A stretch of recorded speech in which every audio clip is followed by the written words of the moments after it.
এই দেশেতে মরবো, বড় জ্বালা জ্বালা। আমি তো তাদের রাজাকার বলিনি। গুজব না সত্যি, এই মুহূর্তে কোনটা বিশ্বাস করবেন? এটাই এখন সবচেয়ে বড় চ্যালেঞ্জ। আর এআই এর যুগে গুজব ছড়ানোটাও হয়ে গেছে সেকেন্ডের কাজ, কিন্তু এর পরিণতি ভয়াবহ।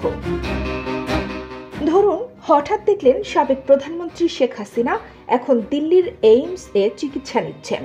কেউ বলছে সিঙ্গাপুরের হাসপাতালে, আবার কেউ দাবি করছে সবই গুজব। প্রশ্ন হলো, কোন সূত্র বিশ্বাস করবেন আপনি? গুজবের এই খেলায় সত্যি মিথ্যার আইন আজ ধোঁয়াশা। আর এখানেই বিপদ, কারণ গুজব শুধু তথ্য নয়, এটা প্রভাব ফেলে মানুষের বিশ্বাসে, সমাজে, এমনকি রাজনীতিতেও।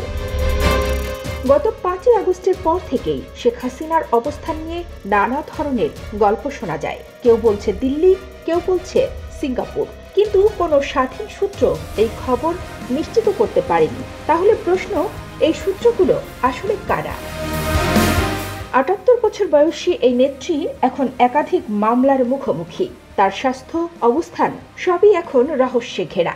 কিন্তু এই অনিশ্চয়তা কি ইচ্ছাকৃত, নাকি গুজবের ছোবলে পড়েছে পুরো বিষয়টি?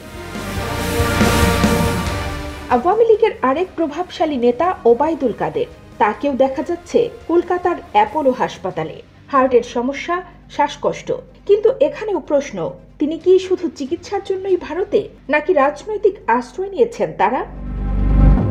মজার বিষয় হলো, আগস্টের সেই গণ অভ্যুত্থানের পর থেকেই আওয়ামী লীগের বহু নেতা বাতাসের সঙ্গে মিশে গেছেন, কেউ কলকাতায়, কেউ শিলংয়ে। কিন্তু কেন? এটা কি নিরাপত্তার প্রয়োজন, নাকি পালানোর চেষ্টা?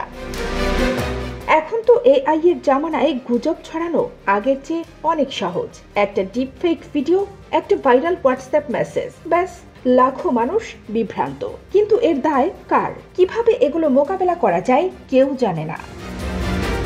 গুজব আর সত্যির এই যুদ্ধে আপনার সবচেয়ে বড় অস্ত্র সচেতনতা। শেয়ার করার আগে একবার ভাবুন, যাচাই করুন, কারণ একটা গুজব ভাঙতে পারে পরিবার, সমাজ, এমনকি দেশের শান্তিও। ফেক নিউজের এই যুগে সত্যের পক্ষে থাকুন। আজকের ভিডিওটি ভালো লাগলে শেয়ার করুন, সচেতনতা বাড়ান। দেখা হবে পরের ভিডিওতে।